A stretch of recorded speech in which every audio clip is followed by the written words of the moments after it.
Tinsay po, together with Miss Rica Ellen and Miss Ribel de Villa po. But unfortunately po, she cannot attend kasi po, taga-Nauhan pa po siya. So we are currently conducting the study entitled BS Ed English Graduates of the English K-12 Curriculum and focuses with their experiences and satisfaction po. Ang aming pang respondents ay yung first batch ng K-12 curriculum who recently graduated from college po. So we prepare here 10 sets of questions po and our survey checklist. Questionnaires. So, before we start po, could you please introduce yourself po, like your name po, your course po ng college, tapos strand nyo po ng senior high school. So, I am Mr. Glenn Manalo Moro. I'm from here, Kalangatan San Teodoro and Talmindoro. So, I graduated in Bacao Catholic School, Incorporated, senior high school. I took General Academic Strand or what we call GAS, but it is already dissolved there. And then I took Bachelor of Secondary Education, major in English, cum laude in Mindoro State University. And then I am currently classroom teacher at Bacao Catholic School Incorporated, handling research, English, and social sciences subjects. That's all. Okay, so let's proceed to the first question, sir. So what impact does the K-12 curriculum have on your learning when you enter college? Well, there is really a big impact.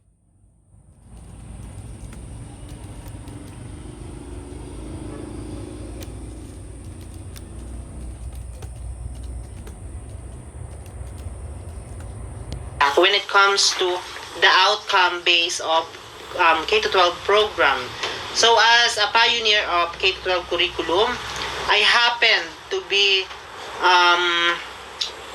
equipped with technological education, literacy, and when it comes to pedagogical strategies, I always incorporate the learnings that I gained or the competencies that I gained in K-12 curriculum. And actually, K-12 is really helpful for some classes. So what are those? First, K-12 offers content pedagogy. When I say content pedagogy, those subject matters are aligned with the current trends when it comes to job opportunities, when it comes to the education matters. It is aligned with the subjects. There are prerequisite subjects or courses in college and in senior high school. So, parang hindi na ganon kahirap. Parang aligned na siya. So, those are just some. And of course, one advantages that I experience myself is that I can learn actually independently, wherein I can stand with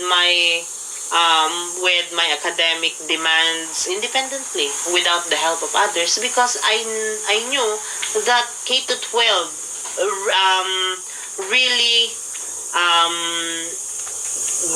gave me unequipped knowledge and skills to face the challenges being brought by the 21st century education. So you stated, sir, that the K-12 curriculum has a lot of impact on your knowledge. So ano po? So is there challenges, or what are the challenges that you faced when you enter college po as a first batch of the K-12 curriculum po? First is being ready with the courses, because in college they won't be asking you about these concepts because they knew that you have already gained those concepts.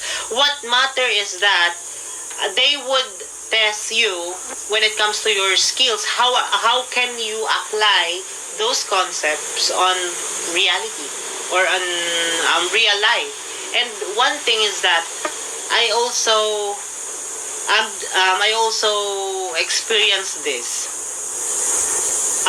When I was in college, we are tasked to do such thing without the guidance of the instructors or professor, meaning we are practicing learning by doing, just like by John Dewey.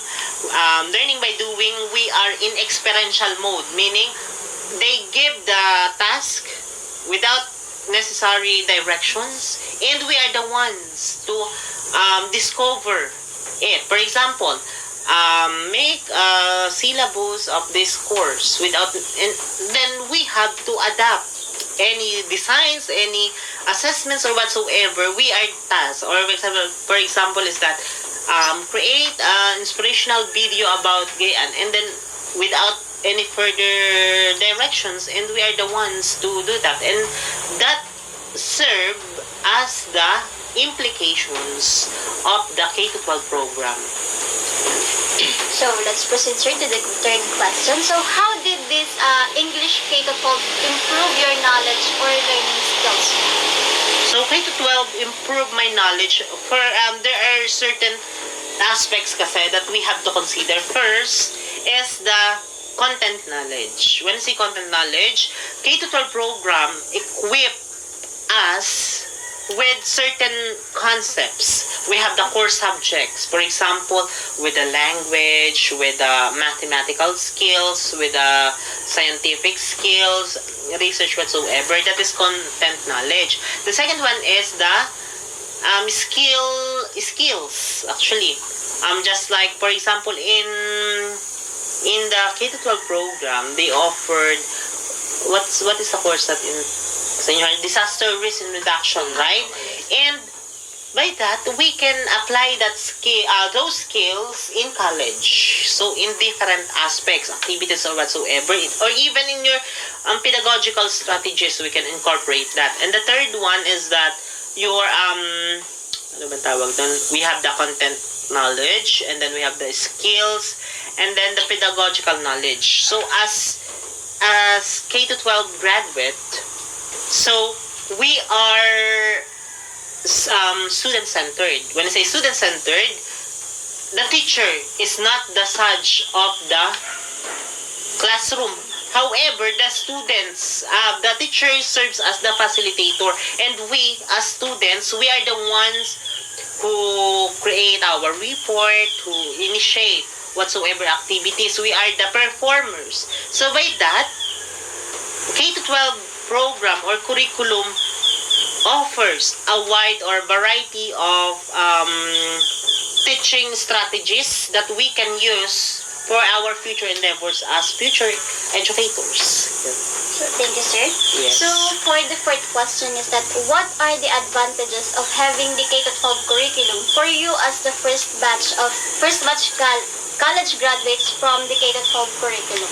So you are asking me about the advantages or pluses. So I will enumerate some, okay? So first advantage is that K-12 gives basic knowledge. Basic knowledge, and say basic, the 4 R's. Reading, writing, arithmetic, ano ba yung isa? 3 R's pala, 3 R's. 3 R's, okay. Reading, writing, and arithmetic. That is basic skills. The second one is critical thinking skills. We can analyze a particular situation through our critical thinking skills. We can provide solutions to a particular problem, or perhaps we can offer a wide range of solutions or options to be considered. The third one is that we are acquainted with HOTS. Do you know HOTS? Yeah, the higher order thinking skills as well as the lower order thinking skills. We have to consider whether our activities or the things that we have to consider, if it is for the higher or the lower thinking skills. Of course, we also acquainted with multiple intelligences. The K-12 caters the multiple intelligence, meaning this curriculum is not just focusing on those students with higher IQ, because we have different types of intelligences. We have the IQ, the adversity, emotional quotient, whatsoever. Because, when I say multiple intelligence by Gardner nga, am I right? Yes. Multiple intelligences. We're not just, for example, focusing on the totality. But for example, these are for the mathematical skills, the language, then the kinesthetic, di ba? Mga interpersonal. So, K-12 appreciates and hone the different skills and intelligences of the students. Because we should actually, this is for my point of view, my dear researchers. Ano ba, tapos na? Hindi po ba? Sige, sige. This is just my point of view. We have to, hindi naman eliminate or eradicate, we have to at least abate, meaning abate, lessen, yung notion na, you are not good enough. You are intelligent, and these are those students that are not good enough when it comes. No, because they have different kinds of intelligences. That's why, as a future teacher or as a future educator, language teachers, we have to cater the needs of our students. For example, our topic would be, bigyan niyo ako ng magandang topic or subject matter. For example, is about literary theories to be incorporated in analyzing different stories or songs or poems. So, hindi lamang isa lamang yung ibibigay niya. For example, sige, analyze this. No. Because, for example, they are equipped with arts. Those students, you may incorporate the literary theories. For example, okay, analyze this poem through poster making. Analyze this poem through an essay. Analyze this poem through by making a song out of it. That's for musical inclined, right? Or analyze this poem through role playing, right? So by that, K-12 is not just focusing on a single aspect, but rather it caters the different needs of the students. That's why, in our principle of teaching, we're not just focusing on the, for example, normal students. That's why there what we call the inclusive education and special education. When I say inclusive, we are accepting different kinds of students, even they have the special needs, or they are indigenous, or the normal students. There must be an inclusivity between the learners. Okay. Thank you, sir. Yeah. Malaking Tatlo pa lang yun, ano? So, this fifth question, sir, is personal po. So, what are the tips that you can give to those students who will pursue the BSED English program po? I like that. Okay. So, what are the tips? When I say tips, those are many. Yeah. I have many tips. Actually, this is just my point of view. It's still up to you whether you will follow this or not. Okay. So, first one is that if you really want to become an education student taking English subjects, or let's just say language subjects like Filipino or whatsoever, you have to be firm. When I say firm, you have a one word. Okay? Because if you don't have a one word tactic or skill, then somehow you may encounter difficulties. Kasi kung hindi ka direct, for example, I can do this, pero ang tunay naman hindi mo kaya, you are not firm with your words, then you are the one who will suffer the consequences. The second one is that you must be determined. I always advise to any education students that is it really your choice to becoming a future educator? And some of them would say, this is the choice of my parents. This is my choice. I don't have any choice. But for me, if you really want to become a teacher, then pursue it. And if you didn't really like this, because based on my experience, I have my classmates that they didn't really want education course or program because they're not really inclined with that. Kaya sila nahihirapan. Yun nga po. Di ba? Because, my dear researchers, you will, it is really easy for us to do things that we are really happy. Yes. It is hard for us to do things that it is contradicting or contradictory to our choice. Kahirap i-pursue or i-push ng mga bagay na hindi naman natin gusto. Or at mahirap gawin yung mga bagay na hindi naman inclined sa atin. For example, I want to become a nurse.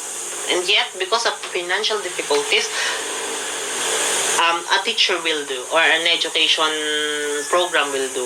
But still, it is hard. First, you have to be firm. The second one, pursue your real dream. Although there are factors, but still, yun naman ay ano lang. Kung gusto mo talaga, o kung ayaw mo, edi wag mong i-pursue dahil talagang may hirapan ka. The second one is that you have to be you should have your empathy. You have to consider the needs of, for example, your future students. Because class, if you are that person that who has an attitude problem, then I myself, although I am strict, I have this attitude na pag yung ayaw ko sa estudyante, ayaw ko. Real talk yun. Yes po. Ayaw kong, I mean, kasi may mga, I would always suggest to my students na it is not really a race. Although it is a race, it is not yung kailangan sabay kanila. Because we have different times. For example, you graduated today, perhaps you want then some other day. Okay? And then I always told them that in your life or in your chosen career, you have to be empathetic to your comrades, to your colleagues, because that would serve as your stepping stone. Why? Because if you are toxic, for example, to your working environment, then perhaps you might attract them to be toxic also, to the point na maging toxic na yung environment. So first, to be firm, to be determined, to be empathetic. The fourth one is that to have a soft heart. Soft heart, not just for yourself, but also for your students. Kailangan mong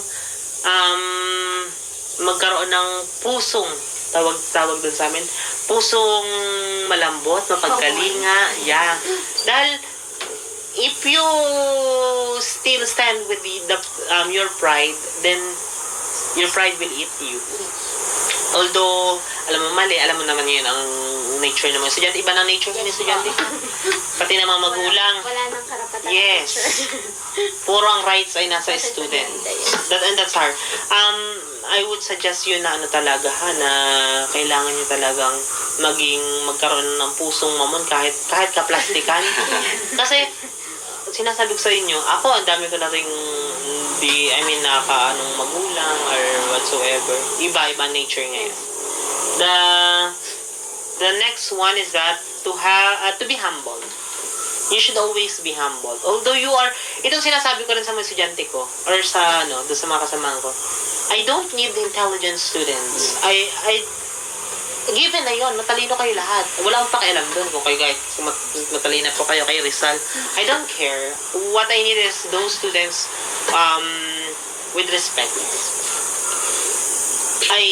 Mas pipiling ko pa sa aking classroom those students who are not good enough when it comes to academic, but they are industrious, they respect you. Because respect is a big word. Napakahirap niyang gawin para sa iba. Yes po. Kasi, anong mapapala mo doon sa matatalino pero masyado silang mayabang, yes, diba?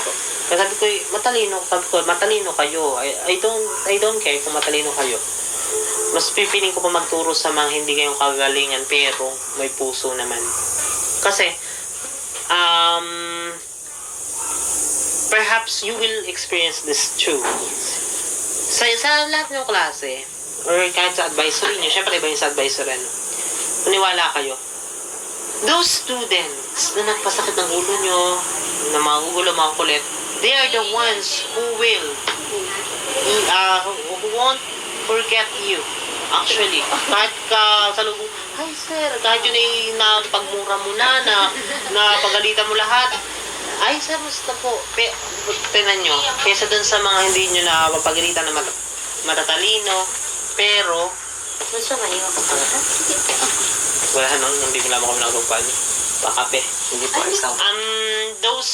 Unlike those students na matatalino pero sila yung mga hindi na kayo maalala, Yes. kaya sabi ko sa inyo, huwag kayo masyadong ma-attach dun sa mga ganun kasi hindi nyo alam. Mas ma-appreciate, kasaka nyo sabihin nyo, mas na-appreciate ko yung mga batang kahit ihagis ko din kan, mas na-appreciate ko. Ito na yun, based from my own experience. So first, you have to be firm, then you have to be determined, empathetic, soft-hearted, and then humble. So those are just 5 qualities, top qualities. But there's still different qualities to be pursued. Kasi as a language teacher, one thing is that ikaw lahat ang tatawagin dyan. You are the assigned for the narratives. You are the assigned for the MC. I hate that. I am a language teacher na I really hate to become yung may mga public speaking. At ako rin yung language teacher, English teacher na ayoko sa mga dyaryo. Ayoko talaga ng mga, gusto ko na yun naman na magtuturo ako. And then, ayoko na mga ganun. Pero kaya, sabi ko, i-exclude niyo po ako. Ayoko mag-advisor ng mga ganun. Ayoko talaga. Debate advisor ako. Pero, ang ginawa ko ay yung sa amin nung intrams namin ay parang wedding ba yun? Wedding. Abay, ayoko magpa-debate. Nakakatamad. Joke. Kidding aside. Next question. So, thank you, sir, for the tips. Yeah, So, what difficulties did you encounter after completing the program po? Difficulties. Ito po after college na po. After college. Yes. Ang dami. First, financial matters. Although, actually, class na researchers, may dear researchers, una kong naging challenge ay financial matters. Bakit? Kasi, unang-una, nung nag-college ko pa lang, sabi nila, pre-tuition, pero, although pre-tuition siya, pero parang doon pa lang sa mga project, sa mga gastos, kayo ba yung nagbo-board? Opo. Siya po. Nagbo-board ka? Opo. Dahil ako, in my how many years in Minsu, I didn't even experience na nahirap, parang hirap, para sa kanila, meron pa kami mga night classes noon sunod-sunod, na ang ako'y nahihirapan, parang hirap mag-board, hindi ko kaya, kaya ako'y nag-uuwian talaga as in, na yung gastos, imagine yung gastos, minsan ako nga, to be honest, I'm not, hindi ako nagbubuhat ng bangko ko, hindi ko masyado ibinababa ang aking sarili. Pero, na may time na napasok ako dati sa school na ang dala ko lamang ay pamasahe. Kasi, my goal is that I want to learn. I don't want to stop. Kasi, yun naman nakadepende rin sa estudyante. Ngayon lang yung mga ma-uptin iba na, ay, kailangan mag-aral ako, ganyan, kailangan may baon ako. No. Pwede ka naman mag-aral lang walang baon. Kahit nga bagay, pwede ka pumasok, diba? Pangalawa, ay, di ba pala tapos yun? Financial. Kasi, ang aking notion is that, akala ko lang noon, akala lang pala, na kapag ikaw ay nakatapos ng course, nagkatrabaho, or, hindi pala, nakatapos ng course, madali na humanap ng pera. Ang hirap pala. Ang lalo sa mga requirements. Bago ang mahirap pa dito, sa challenges ay yung paghanap ng trabaho. Nung nakala ko, ikaw pag-graduate mo, sila mga no! Alam mo, nagdadalong isip ako, tutuloy ko pa ngayon sa, nagdalong isip ako, CBRC, nagre-review ako. Magbabayad ako syempre doon, pero hindi ako makakita. Magre-review ako, pero sayang yung mga panahon na dapat ay may nakinikita ko kahit konti na itulong sa pamilya. Yun. Akala ko, ang pera, madali na magkapera pagkatapos. Hindi, mahirap. Bago, Sa pag may trabaho na. Akala ko, pag ikaw may trabaho na, yes, pag mayaman na ako. Kung kailangan ng katrabaho, saka ikaw as in na, nagzi-zero balance. Kasi ang dami mong priorities, ang dami mong ano. So, yun, isa yun sa mga challenges. The third one is that, first ay yung financial matter. The second one is that yung self-confidence. Paano papasok self-confidence? Kasi although tayo ay trina-practice sa school, still self-confidence matters. Minsan, nawawalan tayo ng pag-asa, nawawalan tayo ng self-confidence na maghanap ng trabaho. Ay, ganito na lang ako. Okay na ako sa ganito. Kasi, do not settle for less. Huwag mo gagamit sa ay, okay na ako. Okay na ako dito. No. There are may mga bagay pa na dapat mong gawin. Okay? Second one is, learn to wait. Kasi, alisin natin yung expectation na kapag tatapos tayo ay kailangan ay ganito na. Kailangan mo talaga maghintay. Ako nga eh. Sabi ko, pakapasa kaya ako sa lit. Bago yung curriculum, ang hirap. Ang dami. Halos sumuko na ako. Ano mo yun. Pero, what I did is that I always pray. Pray is kahit sabihin mo sa ibang may iba kasi mga hindi masyado naniniwala. Prayer is the most powerful instrument or armor that you can use. Okay? The third one, ano pang challenges dun ay yung iyong pakikisama. Kasi may mga agree or not man kayo, there would be a time na you will be tested. Lalo na sa mga katrabaho nyo. Meron talaga magtetest niya sa inyo na or pag-uusapan ka or whatsoever. But you have to just go with the flow. As long as you don't do such bad or bad acts or wrongdoing, still just flaunt your skills. Be you. Laging dapat maging totoo. True to yourself. Yan. So, for the question number 7, what aspect of the K-12 English education program are the most beneficial to you? For me, is ako kasi, hindi ako sa public speaking. Although sometimes I'm good at speaking, but still, my best is that the writing skills. Why? K-12 program enhance my writing skills when it comes to making a good essay, making different kinds of technical papers, research writing. Actually, I'm not that good in research.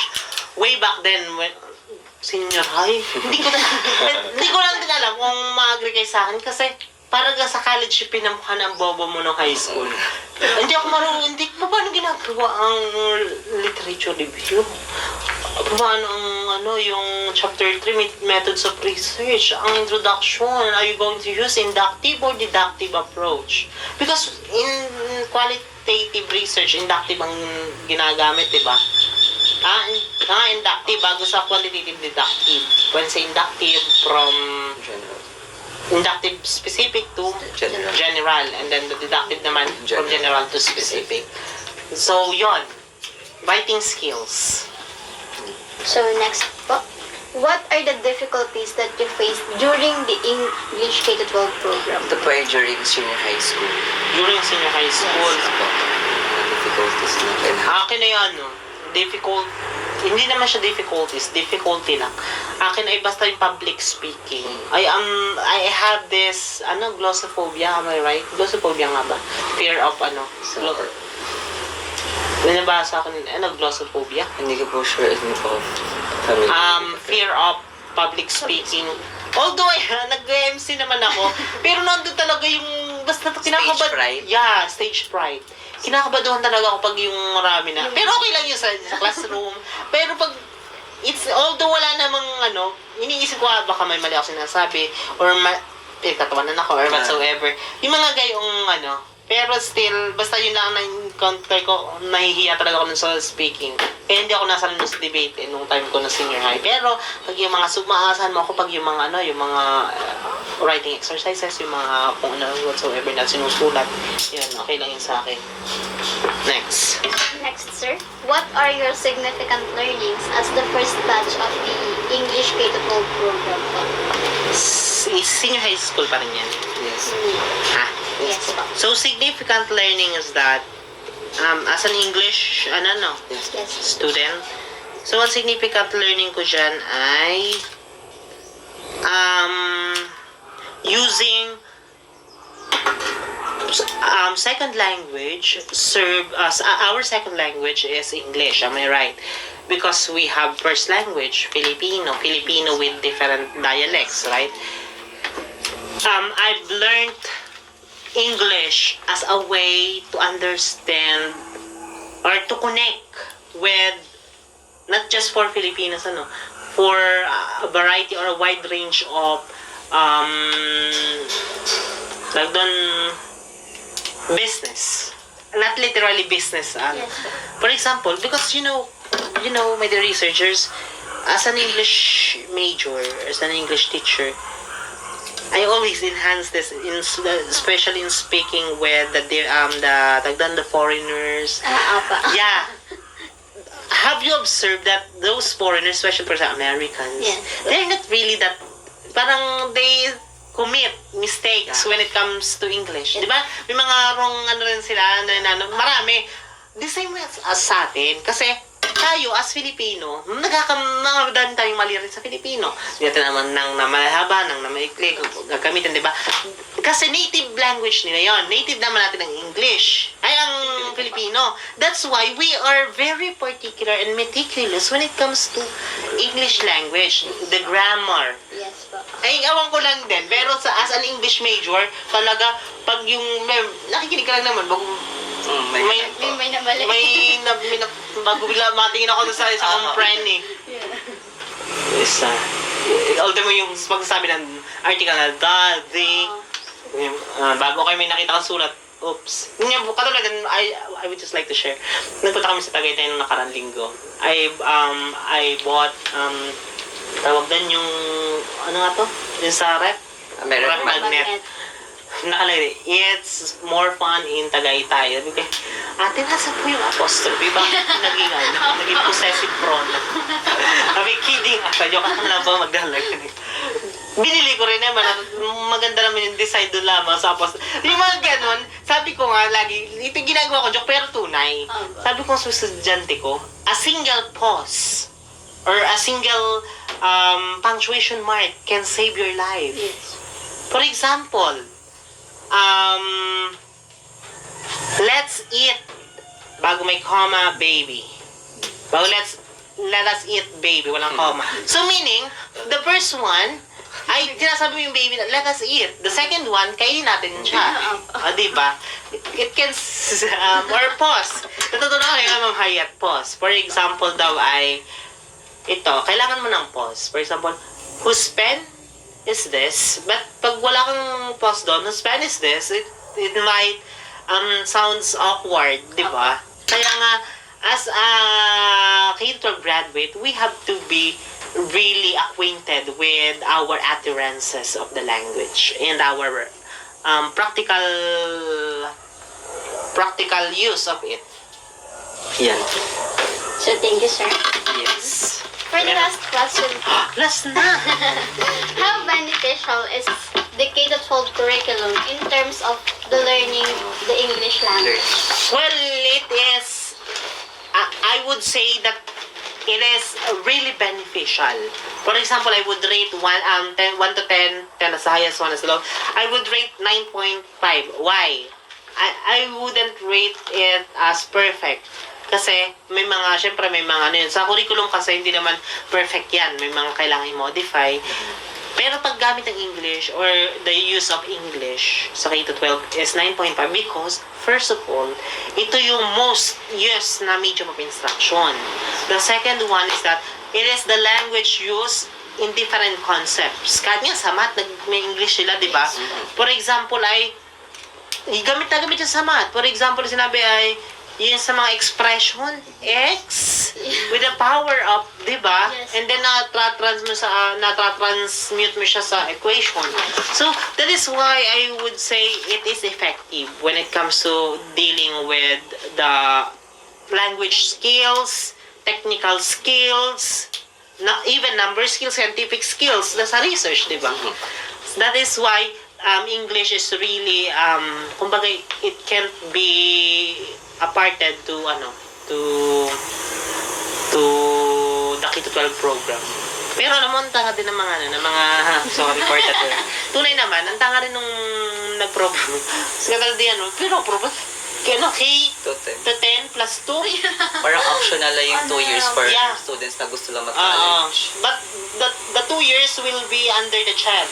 Sa CHED na po siya. Hindi siya. Pero, hawang ko lang din. Basta, I won't blame them. Pero, i-blame ko talaga sila. Pero maganda, effective talaga English, I would say. Pero tunay talaga, to be honest, it is not really my forte. Pero minamahal ko na, imagine English. Hindi ba talaga, gusto ko talaga yung social sciences. I am acquainted with the politics, lalo na sa history, sa mga social sciences, economics, pero itong English, yan na. Tapos na yan, Yan. And then, Yun na po yung aming 10 questions. Tapos papasagutan pa namin ang checklist po.